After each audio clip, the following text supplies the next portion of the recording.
Elliot, Hello. it came out in the last week that Valve have officially been working on a new game, and I say the word officially because everyone knew already. everyone kind of knew. Yeah. I guess the date that we can point back to everyone kind of knowing is when the Verge put out their article. Did you see this? The Verge put out an article that was like, I got into Valve's new secret game, and let me tell you all about it. And then the journalist got fucking banned from the closed beta. Yeah, I mean, obviously, right? Because Valve puts on the front screen, hey, please don't share anything. And the thought process was, oh, well, I didn't sign an NDA. I'll do whatever I want. That was I mean, you can kind of do whatever you want, but also be aware that they're going to ban you for it. Like, but you have had an invite for a couple days. Have you played a game? I haven't. I actually haven't figured out how to access the invite. So I haven't been at my computer much the last day or two. So there should be a thing in your email. The reason I know he got invited is because I invited him a couple days ago. So I think the problem is my Steam account is linked to the wrong email address. This is excellent. I expect nothing less. I think you can do it in Steam. But either way, I can't find it on Steam, let me tell you. I'm going to give my thoughts on it because that sounds like fun. And then you can give your thoughts next week if you get a game in. Yeah. I've had access for like 3 or 4 weeks. It's been a time. It's not going to replace Counter-Strike. No. I think let's start there. It won't replace Counter-Strike to any degree. It is a MOBA. I know it is third person and it has shooty stuff. It's a MOBA. I sort of had it described to me as it's like Smite. Yeah, that I think I described it to you as it's like Smite. Yeah, that's probably what it is. Yeah. I have a friend who was a former Smite semi-pro. I don't actually know exactly where to describe him. A coworker, who plays with me, and he got big Smite vibes from it. I have played Smite recently, and I got Smite vibes from it. But it's Smite in a way that it's Valve. Yeah. Everyone seems to have very good opinions from it, but I want to bring up, we will get into Counter-Strike, I swear. I want to bring up Pansy, former Counter-Strike caster, current Valorant caster, who said, is it just me who can't work out if people are just dick riding Valve or if Deadlock is actually good? And people have kind of taken that as their window to say, no, I did not like the game. But I read something from Atrox, I think that's how you pronounce his name. He works on Riot Broadcast now as an observer, but he's done a bunch of work with Blast before. He taught me a lot of stuff that I know about like observing in VMix and production. So one of the things that he said was, I liked Smite Boost, too hard to get into. I enjoyed Overwatch gameplay, but the game sucked.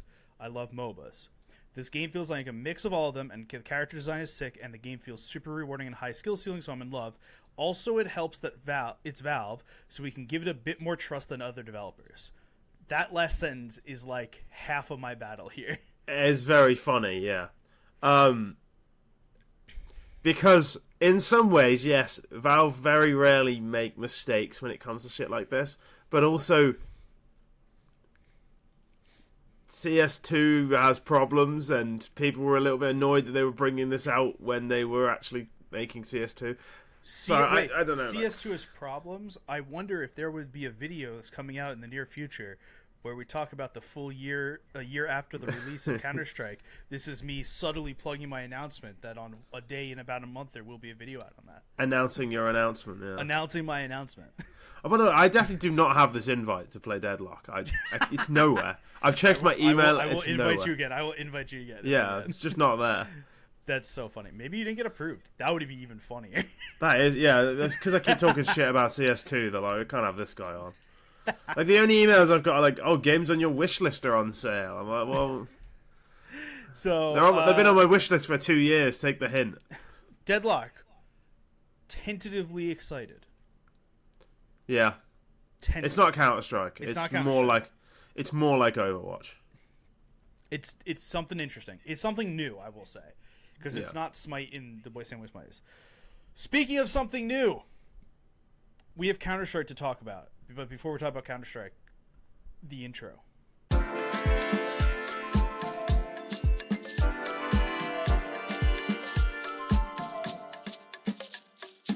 On to another game. Black Myth Wuka. No, I'm joking. I've not played that either. I haven't played it either. It's not a game I think I want to play. My dad said he bought it and he was stuck on the first boss for an hour. I'm like, oh God. It's a Souls-like, isn't it? It's like God of War. We're not getting into it. Okay. We have 3 topics today. We're in between tournaments. Stuff happens. Cologne finished like a week and a half ago, and stuff starts in like a week. There's RMRs going on, but it's still qualifiers for the RMRs. Yeah. We have not reached RMR stage. The quickest version of this is there hasn't actually been a huge amount of stuff that people really care about of teams not making it, with the exception of what we talked about last week. Yeah, did we talk about Bleed? We did not talk. I think we talked about Bleed very quickly. I think we can talk about Bleed a little bit. Okay. Because I remember when this team was formed, and okay, yeah, there's been changes, whatever. I remember us quite vividly saying, I don't understand what the plan is here, because this team is old. We know the ceiling of all of these players. We know exactly how good all of them are. And the ceiling of this team is like reaching the major. And you're gambling a lot on that because there's not time on your side. Yeah. And, you know, certain factions of the Counter-Strike world, like, oh, Kassad's the best. I've seen takes of he's actually the best, one of the best GMs in the world, based on the fact that he built a team of, like, you know, with players we've heard of. But he also... What experience has Haven't Kassad done had anything. as a GM before? This Well, is yeah, like which saying Henry G is the best GM in the world because well, yeah, he was but the it was cloud because nine. he built a team with supposed low funds. Although we've heard of all of those players. They'll be on decent wages. There's no shout that Bleed had low funds because they're a huge Yeah. Southeast Asian team. Yeah, Like there's no shout. and he's built a team that has essentially failed in the one thing it was trying to do. And this isn't to have a go at Kassad. I'm actually just sort of more annoyed at people who praised him for building a team without actually seeing how good the team was, and like, building a team is not about just picking the 5 best players you know. It's about having short, medium, and long-term plans. I do not know what the medium and long-term plans of that team was. The short-term plans were obvious, but they haven't even really achieved them. So, what was the fucking point? I'd like to know. I've just pulled up the Bleed website to do a little research. Okay. Yeah. On their list of 1, 2, 3, 4, 5, 6 teams, one of which is creators. In which spot do you think their CS2 roster is? Fourth? It's a list. No, it's not 4th. Their 4th slot is for Mobile Legends Bang Bang. Oh, is it 5th then? It is 5th. It's right above creators. Look, at least it's above creators. That's all I ask. It also says that they have... It says that their CS2 team is Hampus, Favin, Cirque, Lounx, and Cypher. Which is wrong. Yeah, Nexus on that team, right? And Jacob's on that team, and Nox on that team. Yeah. The What's only the thing, people I that mean, are right are Hampus and Cypher. It's like so back in like 10 years ago, back when the Premier League didn't have that much money and people were still hiring people like Alan Pardew, a lot of like massive football teams would spend big amounts of money by just asking the manager who he wanted to sign, and invariably he would either sign players he'd heard of, has had before, or shared the same agent as him.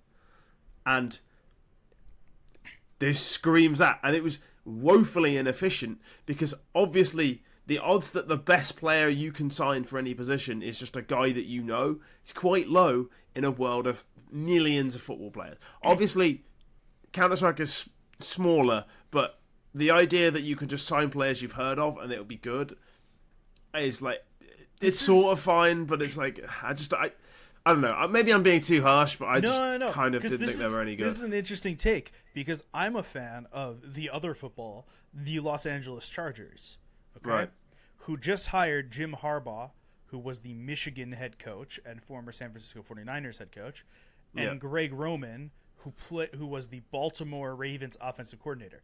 99% of their signings and pickups so far before the from season started players they've is had before. former Ravens, former Michigan college players, or a couple of San Francisco 49 players. Now, to note, these two coaches are very good at coaching and have coached for a long time and have, like, Jim Harbaugh literally won college football and then became the Chargers head coach this year. Yeah. But it's that same idea. So and also I don't have an end game for the Chargers yet, so I can't tell you if it works out or not. But what I'll say is that if you're a really, really good coach or really good manager, you're probably not watching other teams that much. Like, you're watching a lot of your own team day in, day out. How much time does this guy actually have to look at other people play? So of course he doesn't have, like, the knowledge required to tell you who the best player is. He can tell you the best player he knows. That doesn't mean it's the best player. Maybe I'm being unfair to Kassad, but it does just seem like he only signs players he's heard of. The Nexus signing really kind of pushes that. I understand Jakeem as well. Jakeem he had on Renegades. Yeah, but that one has a little less in it to me, just because Jakeem and Nock were just coming off an incredible time on Apex, and, like, there is strong thought of, like, hey, we are a middling tier 2 team. Who can we get to improve? Jakeem and Nock just being available. Dude, that feels like a move that they could have made and no one questioned it. I'm a huge fan of Nock, but I also think if you're going to sign those two, you do what Apex did: surround them with youth. Yeah, the average age on this team... You have the blueprint on how to work with Jakeem and Nock. Do you know what the average age on this team is? It's like 27 or something. The average age on this team is 26.4, okay? Yeah. Now, Nock is 26, Nex is 27, Hampus is 25, I think Jacob's like 30. Cypher is the only young person on this team. He's 21. Yeah. And Cypher has been, and I do not mean this as a slight, mediocre on this team. He had a period before Nexus joined where he was unbelievably good for like 6 events. Mm-hmm. And then they changed the team and he's not been good since. I think it's when they added Jakeem, actually. He got worse. Well, Bleed as an organization has been competing in the closed qualifiers, where they have been hit by some interesting news. They got yo-yoed. They got fucking yo-yoed. There is a Russian team called Paravision. Okay? It houses some players you know. Kikert, Patsy, Artfrost. Some other players you probably don't know. It used to be Jerry's team, but I don't think it is anymore. No. It's not Jerry's team. Jerry has been benched. Sad. Which is a big rip. Sad. He's been benched since about June. Bill Chonkok and Alpha. Bel Chanok and Alpha are the other two folks on this team. Now, normally you'd go, why are you talking about this random Russian team? We would say, because that's what we do. I was going to say, it doesn't fall into the two categories of teams we talk about, good teams or teams with very odd rosters, because those are the two categories. This just feels like a middling Russian team. And the answer is, that's correct, they are. But they are embroiled in category 3, scandal. Yeah, one of the strangest scandals of all time, really. Because... it's going to sound mental. Do you know that theory about the Indiana Jones films? Where, if Indiana Jones isn't in any of the films, nothing changes? Yeah. Nothing's changed. We've had a whole scandal for a week and nothing actually has changed. Nothing has changed. We're in exactly the same spot we were. Okay, so let's let you go. What's going on?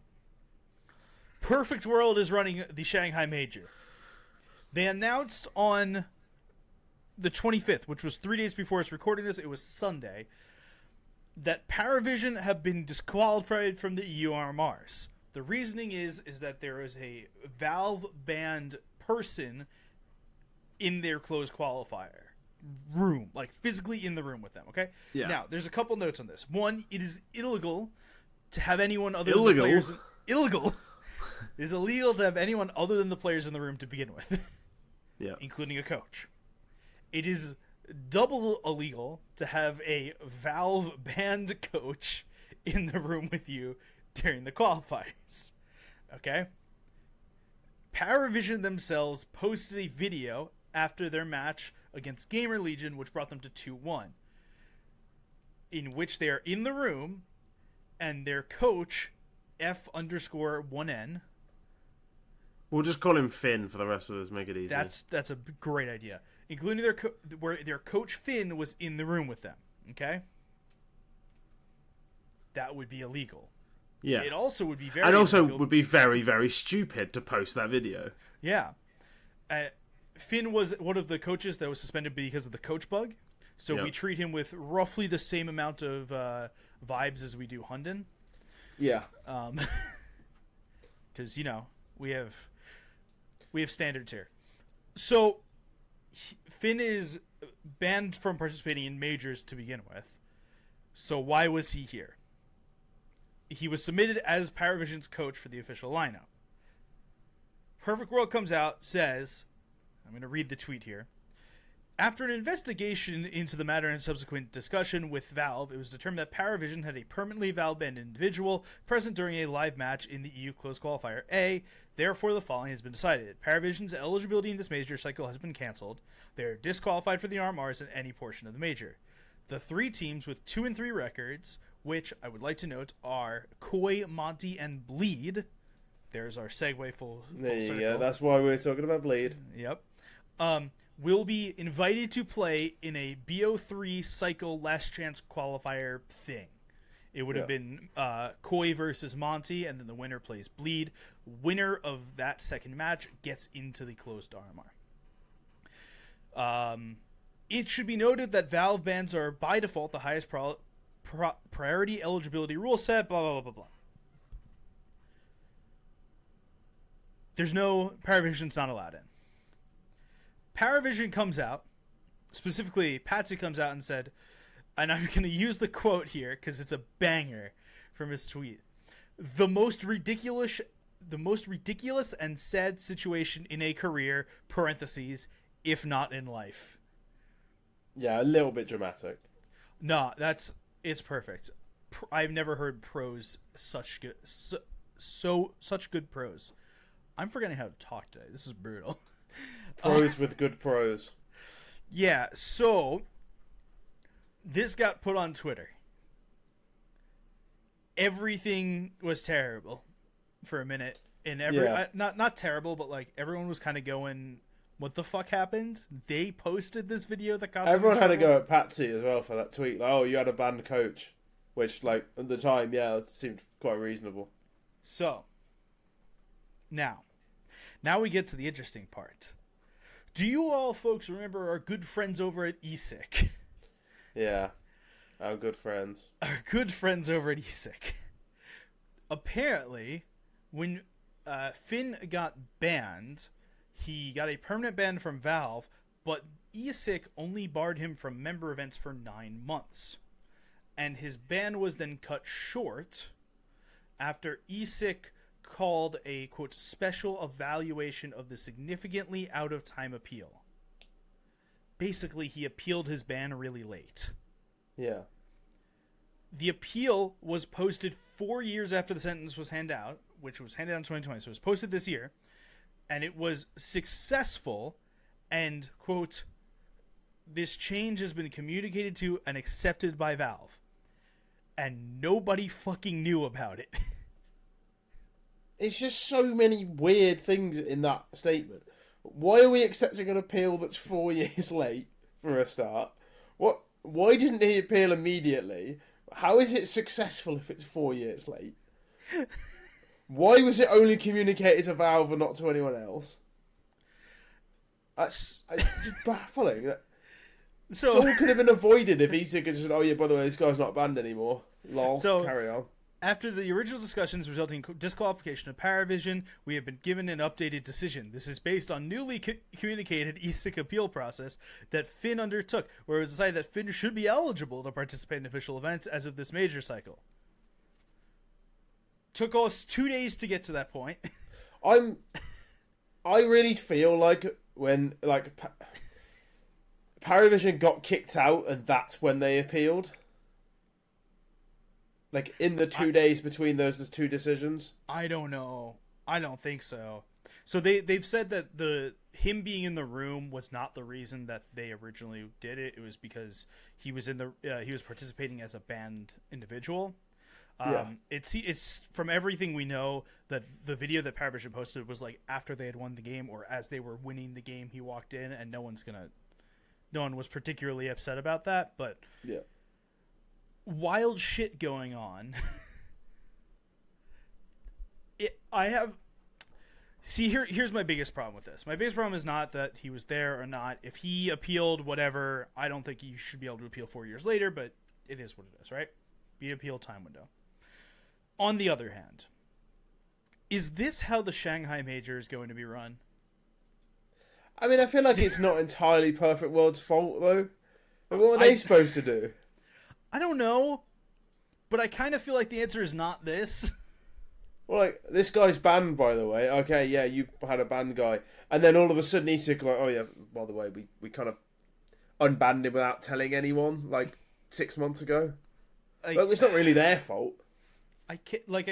None of us feel do. like if ESIC unbans someone, they have to like shout it into the earth, or at least tell somebody, anyone, a press release on their website that said, "Hello, Finn is now unbanned after successful appeal." Literally DM somebody at HLTV. It is really, really easy to get the eye of the Counter-Strike journalism community. Just DM HLTV the account, or Prof, or Harry, or literally anyone from a reputable account. If you are at ESIC and you could prove, hi, I'm at ESIC, and you DM do it off the ESIC account. It's so easy. Release this at like 8 o'clock today. Here's all the details. Like, it's really not that difficult. I mean, obviously, we're all speaking as outsiders, but it's a little bit frustrating to have all of this play out in public when it could have just been done beyond. It could have just been done before. We didn't have to go through any of this. Yeah. Imagine if Perfect World knew that Finn was successfully, had appealed. Whatever. Let's get to story number 2. This is one you brought up, so I'm gonna defer to you on this one. But Heroic have been very bad.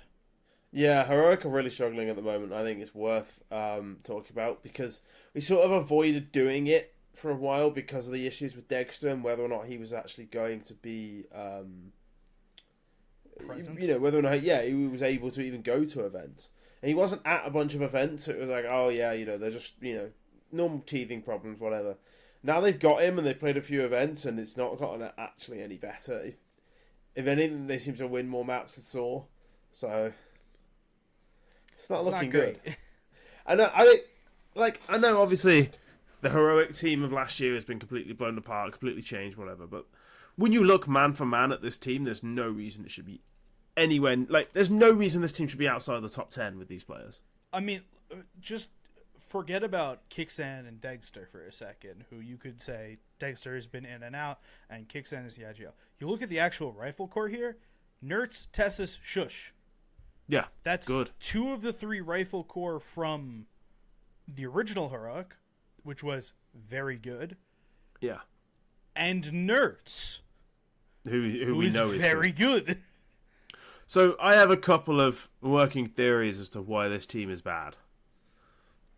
One is that I have a theory as well. So one is that both Nertz and Dexter are, I'm going to use the word selfish players, but I don't mean that in a negative way. I mean they are players who require resources. I was going to say, if we've used the basketball analogy a lot here of the Golden State Warriors. Yeah. They are both Steph Curry players who need the ball, and Kevin Durant who need the ball. Or if you want to go like League of Legends, Uzi. Yeah, who needs resources? Who needs Nertz and Dexter both need resources.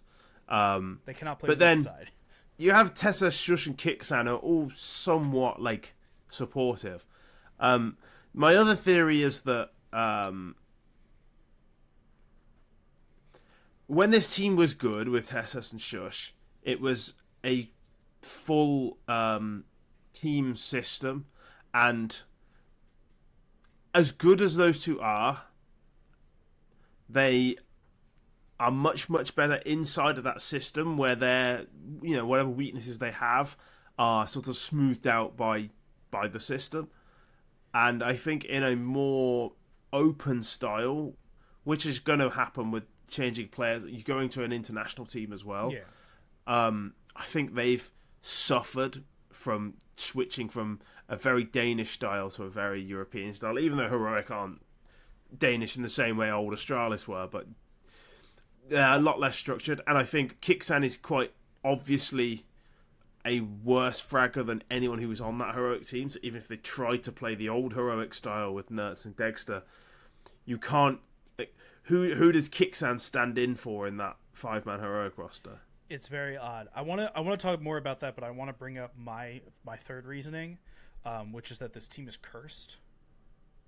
Yeah, I mean, there's also that, they did employ Hunden. Yeah. And now this is what. And Astralis have never been the same since. Well, so I want to talk about your second point in conjunction with Astralis, because last week we talked about how Astralis are looking at signing Hooksy, and we thought, and we looked at the players and went, who are they replacing? And we went, oh, they're probably replacing Stare. And you and I had a conversation about how Yabby and Stown have not looked the same since they joined Astralis.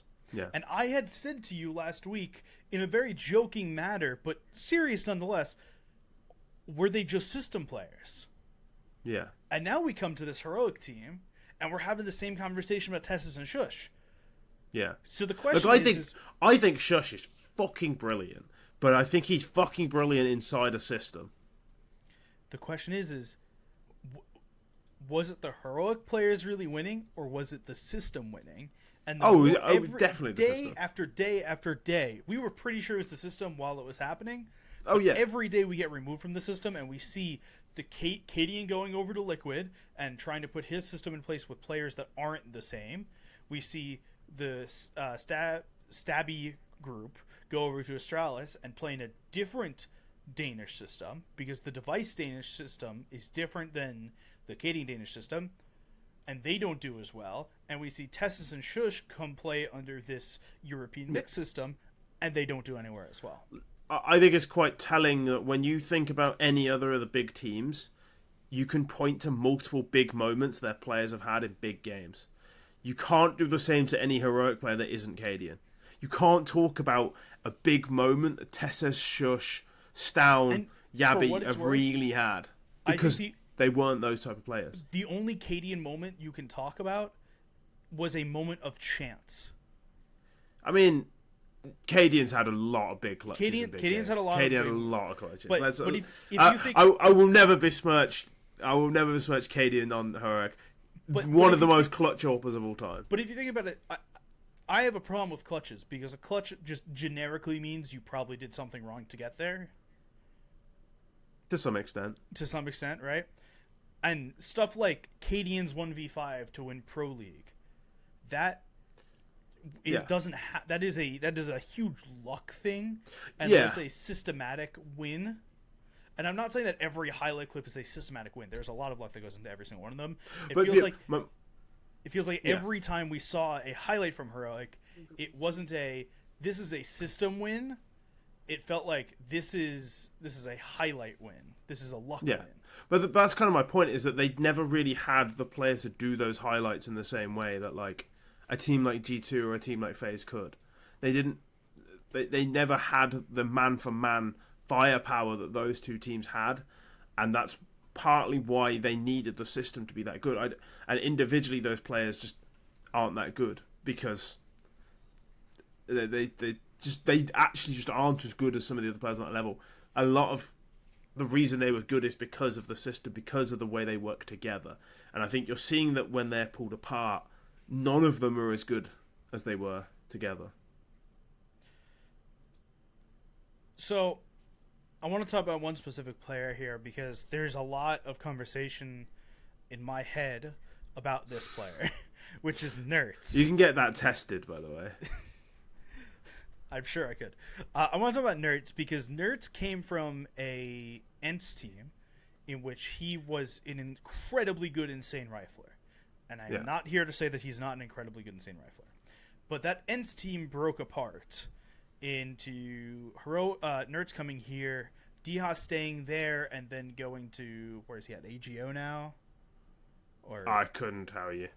I literally could not tell you. I lost track of him when he left Ents. Deha is playing for Monty now. Sure, that I guess that tracks. Yeah.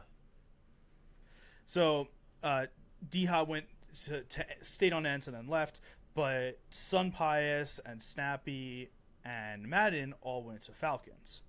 And we had talked about at the time that Nertz couldn't really go to Falcons. Yeah. Even if he wanted to stay with them. Yeah. And Snappy, make no mistake, Snappy wanted to keep him. Yeah, Snappy wanted to keep Nertz, Nertz, but because of Falcons and the fact that they are partially Saudi Arabian owned, Nertz couldn't go there. So Nertz ended up going to Heroic and has not had the same bit. Snappy and Sun Pius and Madden have gone to Falcons, and they have been sitting there now for a year with not a huge amount of success. And we have talked about Falcons over and over again on the show on when are they actually going to show some amount of anything. Yeah. Right? They made the change Boros for Dupree. Okay. Well, Boros for Simple then Dupree. But they made that change. Still hasn't really worked. We've been told now that Falcons will be making another change. At the end of the year, after the major, Niko will be signing with Falcons. Oh, yeah. I mean, we kind of all knew this anyway, I feel like. I feel like everyone kind of knew this was happening. G2 didn't sign Malbs to be an anchor. Yeah. So it seems that the transfer is worth about 1 to 1.2 million. Which I think is insane money. I think that's really, really expensive. I think it's really expensive, and I'd like to point out a couple things here. One, that may have been the best segue we've ever done in a podcast. Number two. Yeah, that was good. Number two, Mondesi was transferred for 600,000, right? Around that, yeah. It was either 6 or 800,000. You're telling me that Niko is worth more than Mondesi on transfer. Now, I understand that there is some amount of maybe Mondesi's not inflation. As good as we expect. There's also inflation. And there's some inflation. But even if you say that, let's call it 600, let's call it 700,000, and let's call this 1.1. I don't think inflation's jumped $400,000 of transfer fees in the last year and a half. And I don't think Niko is worth $400,000 more than Mondesi. So I got 3 points here. Yep. One, segues lose a lot of their power when you yourself I don't care. Talk about how good they are. Zero care. Two, what would the show be if we didn't point this stuff out? I think transfer prices as a whole have gone up quite a bit, and I think even if you went back in time, you have Mondesi as a 16-year-old now, I think he would probably cost more than 1 million that Niko's costing. Donk was rumored to be going for 2 million before Katowice. 3, G2 of all this year, or maybe at the end of last year, the last sort of transfer season, rejected a lot more than $1 million for Mondesi. A lot more. They rejected a lot more than $1 million for Mondesi, so he is worth more than that. But the reason I don't think Niko should cost you that much money is, one, he's 27, 28. 27. I know people like to pretend age doesn't exist in Counter-Strike, but it just obviously does. There is just a drop-off at a certain age. 2, you are paying exclusively for his ability and not his potential. If you look at any quote-unquote real sport, you pay more for youth because A, you have them for longer, and B, they can improve. I don't think Niko's going to improve. 3, he's never actually been that successful. I know he's a good player. Everyone knows he's a good player, but he's never actually been that successful. Buying him is not a guarantee of success. This team needs to get younger. You're paying... I know money is basically no object for Falcons, but you're paying a lot of money for a guy who doesn't make your team that much younger. Yes, he improves them, but does he improve them enough where they actually start winning? Probably not. You've probably got to spend more money again to get more players. It's just... He's also got a year left on his deal or something. Just wait a year. I don't know. So negotiate it down. Since Niko has been at G2, They have won 4 events. Okay? Yeah. They won Blast Premier World Finals in 2022 against Liquid. Who's calling me? I don't care. I thought this was going to be a really good segue. No. Someone's calling me. They won against Liquid World Final 2022. This was the last ride roster of Nitro and OC as they started into the Dallas where they where Nitro like actually retired and stuff. Okay, well, retired for the second time. He's back already. We all understand the Nitro story. I'm moving on. They won Kato and Cologne both last year. They won Kato against a heroic team that was about to break up. Yeah, I mean, starting to break up. Their Kato and Cologne wins were I'm not saying that they're not real, but and they won Cologne against Ents. Okay. Yeah. And this year they won Dallas, which you can have your own thoughts about Dallas. They played very well, but there was also a stand-in for them. Yeah, that was kind of a weird event, but like, my point is that it's not guaranteed success signing Niko. Like, he didn't actually have that many honors to his name. Like. If you go on Niko's page, he has probably won, I'm guessing because I refuse to count, more top 20 player of the year awards than he has trophies. Or it's close. Yeah, probably. I mean, he won quite a few on FaZe at one point, but he also had a lot of second places, so, you know. I don't know. I'm obviously not Niko's biggest fan, and that's he's obviously really good, but I just think you're spending a lot of money on a guy that doesn't make the team any younger than it already is, and you're already getting a little bit too old. That team needs to get younger. It needs to get younger. Here's my question. Who do you remove on Falcons? Because I don't think we know. Madden, I would assume. So in my head is the Niko roles would work well with Dupree. But I don't think but they'll put Dupree back in Madden's roles. I don't think switching Dupree out for Niko actually helps anything. I think it definitely helps because Dupree actually has quite good roles in this team. I agree with the roles, but I don't know if I think that Niko is such a huge firepower upgrade over Dupree that it matters to that degree. He is a firepower upgrade. He is at this point. Yeah. So no, he is. It's just whether or not that actually makes them a winning team or it makes them a top 10 team, which I think is probably more likely. I don't know. What I'm most curious about in this move is not Niko going to Falcons. They're either going to work it out or they won't work it out.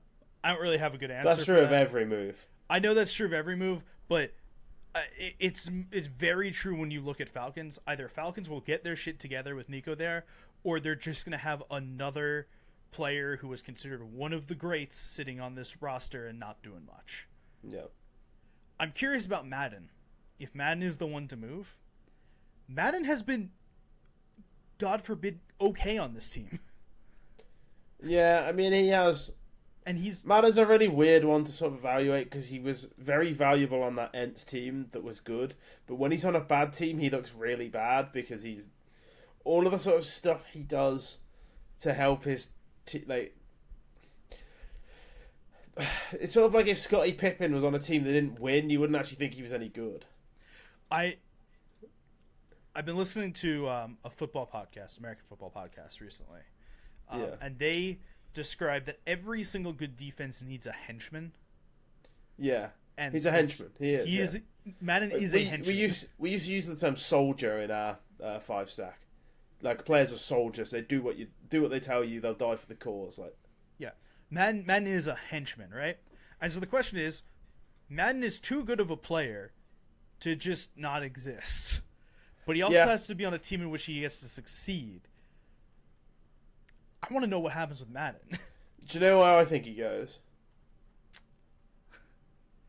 Bleed. You say, oh God, no! I hate that. He goes to Bleed. I hate that. He replaces Nexa on Bleed. No, he does. Why you know it's true. You know it's true. Don't fight it. We're putting him in the corner. He either goes to Bleed or he goes to Big, and I don't know why, but he just does. You know where I think he should go?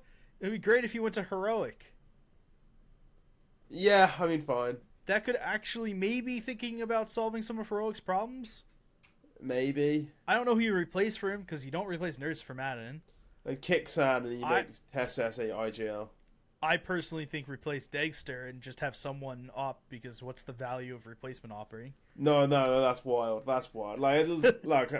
You can have. I know some people don't really rate Dexter that highly because they think he requires a lot of support. No, but he is good. It's not that I don't rate Dexter high. I don't rate ops high right now.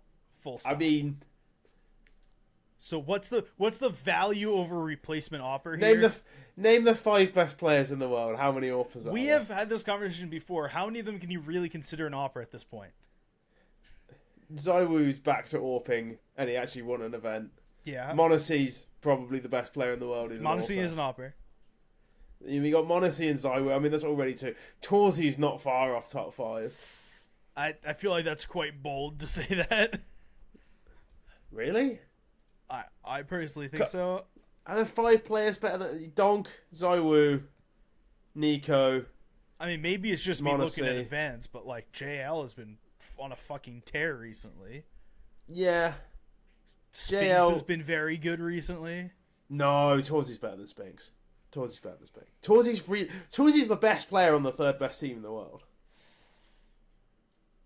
I always feel like that team's more than some of their parts. I feel like I constantly underrate people on that team anyway. I think Yimfat is unbelievably good and Torzy's really good. Exertion's very streaky. Brolan is weirdly quite reliable on this team.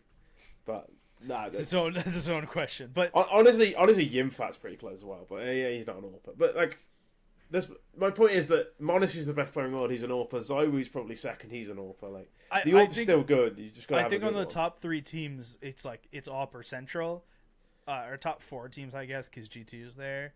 Yeah. But once you get past that point, it just doesn't feel like the AWP has the same impact. And it's like you need a really special player to play AWP. Like, are you telling me that you think Ultimate on But that's probably why they're not the top 3 teams in the world, though. Are you telling me like Device or Jame or Ultimate or Brokey or even as maybe Device's biggest hater, saying Device, Brokey, Jame, Ultimate in the same bracket is genuinely offensive. Okay, so genuinely offensive. That's team 6, 7, 8, and 9. Genuinely offensive. I'm just reading AWPers from the other teams. Do you think, I'm offended on Device's behalf, even as his biggest hater. But you go down this list, and I kind of don't care about a lot of the AWPers to the same degree. That's why they're not the top 4 teams in the world, because the AWPers aren't that good. You need a good AWPer. I could tell you that Astralis aren't that good for a variety of reasons, and it does not involve Device and their AWP. Well, yeah, they made their AWPer IGL, and now they're bad. What can I say? Same with FaZe. I would not say that Virtus Pro are not better because of their AWPer. Actually, yeah, yes, but their AWPer is also their IGL, and it's a whole separate. Virtus Pro it's a separate matter. But you need a good AWPer. You have to have a good AWPer, or you won't be one of the best teams in the world. The top 4 teams in the world have probably the 4 best AWPers in the world. I would agree with that. I don't know. I start to have questions of like, what is the value of a replacement here? Is if you took Dagster out and grabbed literally any rifler to just op on certain maps, what is the difference? You can't take Dagster out of a team that has Kicksam on. I'm sorry, I don't hate Kicksam, but you can't kick Dagster out of a team that has Kicksam on. That's insane. Like, there's an old saying in football. I think it's a Steve Bruce saying. It's like you're only as good as your strikers, and I think in CS you're only ever as good as your AWPer. I don't think you can ever be better than your AWPer is. I can think of at least one team that bucked that theory. Maybe Liquid. Yeah, that's the one team that comes to mind. Yeah. Actually, I would also say and Barcelona won everything. Barcelona won everything without a striker, but like generally for like most teams, it's quite. Accurate. You know, I do have to think a little harder about that because it's like it's NIP at the beginning of their run. Yeah, which is but then that's Cowboy era. It's a separate matter. You're playing with fucking sticks and stones there. Because like after that, it's like Fnatic with JW opping. Who was the best AWPer in the world? Best AWPer in the world at the time. It's Kenny opping. It's Fallen opping, who maybe wasn't the best AWPer, was a very good AWPer. Yeah. You start to okay. I'll say I'm wrong here. You can't get rid of Dex. I mean, maybe you can if you find a better AWPer, but not for Madden. That's insane. Not for Madden. Alrighty. We are going to end it here. We will be back next week. New call to action today. If you have a friend who wants to learn about some Counter-Strike stuff but isn't able to watch an hour-long podcast, stay tuned for Sunday on our YouTube channel. We upload one bit of this podcast, about roughly 10-ish, 15 minutes where you get the important information you need from that week. It's a shorter, more condensed version. It's called TLDW. And you can find it on our YouTube channel. We will be back again next week. You can find us on Twitter at Logan Ramp, at AZSkin, at RetailDR. Production is done by James Serpa. Editing is done by Mac. Back next week. Bye all.